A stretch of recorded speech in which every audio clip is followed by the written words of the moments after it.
Bonjour à toutes les deux, mesdames. Alors on va voir le Napoléon peut-être expliqué aux enfants, certes, mais le Napoléon qu'on ne connaît pas forcément. Oui, tout à fait. En fait, l'idée en créant les superflus de l'histoire était de raconter la petite histoire d'eux. Donc ça peut être d'un lieu qu'on connaît, Comme Fontainebleau. Le château de Fontainebleau avec lequel on a commencé notre premier livre sur la série. Et on le continue avec Napoléon Ier où on raconte la petite histoire, enfin c'est Napoléon qui raconte la petite histoire de cette D'un grand audacieux. grand audacieux. Et depuis sa naissance à Ajaccio jusqu'à sa mort, il nous raconte les grands événements qui ont marqué sa vie et aussi, surtout, des petites anecdotes incontournables et en tout cas surprenantes qui ont marqué toute l'existence. Et c'est toujours drôle. On va parler aussi évidemment du dessin, du graphisme, mais parce que ça commence comme ça. Dès le jour de ma naissance, il faut que je me fasse remarquer. Donc c'est lui qui parle, évidemment. Tout à fait, c'était un parti pris. On voulait vraiment que le héros raconte sa vie. Je suis pas sûre qu'il ait eu autant d'humour que ça. Alors le sens de l'humour, on ne sait pas trop si finalement Napoléon l'avait. On se dit que je pense qu'il prenait les choses quand même très très à cœur, donc peut-être qu'il était quand même un petit peu susceptible, donc peut-être le sens de l'humour, peut-être pas à tous les coups en tout cas. Petit et maigrichon, c'est ça, dès son plus jeune âge, c'est comme ça que vous le représentez. J'ai certainement exagéré un peu les traits, justement pour donner un peu plus de vie. En fin de compte, on ne sait pas. On ne sait pas. Enfin, moi, non, j'ai inventé pas mal de choses. Par exemple, la cuisine de la maman, c'est clairement. J'ai regardé sur. Trouver des cuisines anciennes, mais je suis pas sûre qu'elle ait une gazinière aussi fonctionnelle que sur le dessin. Vous vous êtes amusé en faisant ces dessins-là? Ah, pour le coup, on s'amuse beaucoup, oui. On s'amuse Mais beaucoup. en fait, il y a plusieurs personnages en un, parce que vous le prenez petit garçon, et après on le voit même de dos. Enfin bon, quand ça finit mal, évidemment. On la Oui. connaît, l'histoire de Napoléon. Oui, en fait, c'est ce qu'on a voulu. On a voulu retracer à travers des moments de son existence, à travers le fait qu'il a écrit un livre d'amour, un roman d'amour, parce qu'il a été amoureux plusieurs fois, j'imagine, mais en tout cas, il a eu une première histoire d'amour dont il a retiré un livre. Donc on On le sait pas, ça, forcément. Et ça, on ne le sait pas.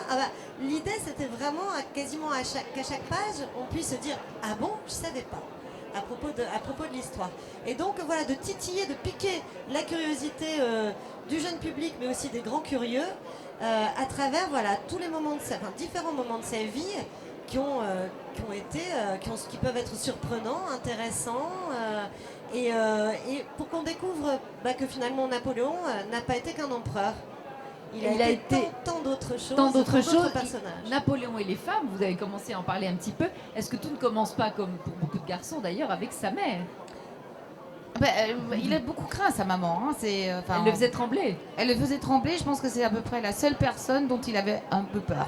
Il a eu peur des femmes par la suite? Je suis pas sûre qu'il ait eu peur. Enfin, je l'imagine pas comme ça. Non, je pense pas. Je pense qu'il avait une consommation assez raisonnable. Il a été amoureux. Ça, on le sait. Il a été amoureux de plusieurs personnes, mais il laissait tomber aussi. Donc, de quelle femme a-t-il été au fond le plus amoureux? Joséphine. C'est Joséphine, ça reste son grand amour. On nous a dit qu'il s'était beaucoup aimé, mais pas au même moment. Alors je pense quand même qu'il y a eu un moment où ils étaient vraiment, où ils ont appris à s'aimer. Mais au début, lui était très amoureux de Joséphine. Elle était peut-être un petit peu plus calculatrice. Elle était veuve avec 2 adolescents. Elle souhaitait peut-être trouver une certaine sécurité financière également et affective. Et lui, en revanche, était clairement très très amoureux d'elle. D'ailleurs, peu de temps, le lendemain de leur mariage, il doit partir en Italie et il va lui écrire sans cesse, pour lui demander de venir absolument le retrouver parce qu'il ne supportait pas d'être loin d'elle. Il était jaloux aussi. Il était jaloux et il était clairement, vraiment juste très très amoureux. Est-ce qu'il a eu une vocation militaire précoce? Non. En fin de compte, il voulait devenir savant. Il s'intéressait beaucoup aux choses de la vie, aux mathématiques surtout. Il était même bon en mathématiques. Et puis en fait, il a commencé une carrière militaire un petit peu. Honnêtement, moi je suis illustratrice, je suis pas historienne, hein, mais il a commencé parce qu'en fin de compte, il fallait qu'il trouve du travail parce que son papa était mort et voilà, il fallait financer un petit peu. Et puis il était à l'école, il était ici à Autun. Il était ici à Autun, c'est d'ailleurs pour ça qu'il y a un collège qui est aujourd'hui le lycée. Et voilà, il était à Autun, après il a été à Brienne, après il a suivi une carrière militaire. Mais il avait quand même une âme de chef. Dès son plus jeune âge. Il martyrisait son frère déjà, non? Exactement, il a un peu martyrisé son grand frère. On le découvre bien évidemment à travers cette bataille de boule de neige à Brienne, où en fait il se découvre un peu finalement chef de guerre, où pendant 15 jours il va y avoir une bataille de boule de neige à travers tout le collège dans lequel ils sont. Il y aura tellement de neige que voilà, ils vont organiser des batailles. Mais il aime se battre. Et il aime ça. Voilà, il est à l'origine de la stratégie de la bataille, de cette fameuse bataille de boule de neige de Brienne. Est-ce que ça a été finalement l'aspect de sa personnalité la plus importante? Non, je pense pas. Goût du fight, quoi, comme on dit aujourd'hui. Non, je pense qu'en fait, je pense qu'il était pragmatique. Moi, si je devais le décrire, je l'imaginais vraiment très pragmatique. Que ce soit maintenant, il voyait qu'il y avait un problème avec les hôpitaux, hop, il règle les problèmes en créant un concours, un internat, parce qu'il ne voulait pas que les gens meurent, mais pas par générosité, tout simplement parce qu'il avait besoin un problème, des solutions. Le livre de poche, par exemple, c'est lui. Tout simplement pas par l'amour du livre, simplement c'est plus pratique à transporter. Le code napoléonien. Le code napoléonien, le code civil, la Banque de France, les numéros aux portes de nos maisons. On les doit à Napoléon, pas seulement pour que ce soit plus pratique pour recevoir notre courrier, mais c'était pour les impôts. Pour que tout le monde soit bien répertorié et qu'on paye nos impôts aussi. Ces colères sont restées une légende. Ah oui, absolument. Et puis il était très mauvais perdant. Alors on ne l'a pas écrit, mais notamment, il était un peu jaloux aussi des gens qui avaient des meilleures capacités que lui. Il voulait être le meilleur, mais il était orgueilleux. C'est pour ça qu'il s'est mis une couronne sur la tête. Voilà, déjà, et d'une, pourquoi on peut faire ça soi-même. Mais notamment quand il y avait des concerts, il arrachait le violon des concertistes et puis il s'essayait. Bon, pas avec beaucoup de succès, il n'était pas très doué en musique. Mais en même temps, il voulait être le meilleur, mais il voulait, et ça vous l'écrivez, je veux de l'excellence partout. Oui, et puis il était doué, notamment, on a appris qu'il pouvait dicter 5 lettres simultanément. Il perdait pas le fil. Et je pense qu'il avait comme des dons extraordinaires. Je pense qu'il ne devait pas être facile à vivre. Un peu manipulateur aussi, non? Il aimait bien monter les gens les uns contre les autres ou pas? Non, certainement. Pas plus que ça. Mais ce que c'est, là vous êtes à la page, il a les pieds fragiles, ça on sait aussi. Ouais. Voilà. Et pas un homme d'habitude en fait. Si, et il avait ses habitudes. Alors il avait ses habitudes, il emmenait par exemple, ses lits, il emmenait son lit, sa tente, donc tout était emballé un peu comme, moi j'imaginais c'est un peu comme Ikea, quoi, tout était en petit... Encore le pragmatisme, il a fait développer des meubles qu'on pouvait plier. Ça c'était, il était pratique, il aimait son bain, comment ça s'appelle, son turban, sa robe de chambre, tout ça c'est parti en Russie, ça voyageait avec lui. C'était un homme d'habitude, il était coquet, il se frottait, alors il changeait pas, il avait toujours les mêmes vêtements, mais neufs, propres, et il avait toujours ses fioles d'alcool, il se frottait avec, c'était un maniaque des dents, il se brossait les dents, il curait les dents. Il avait la peau fragile, oui. La peau du front, donc son bicorne était molletonné.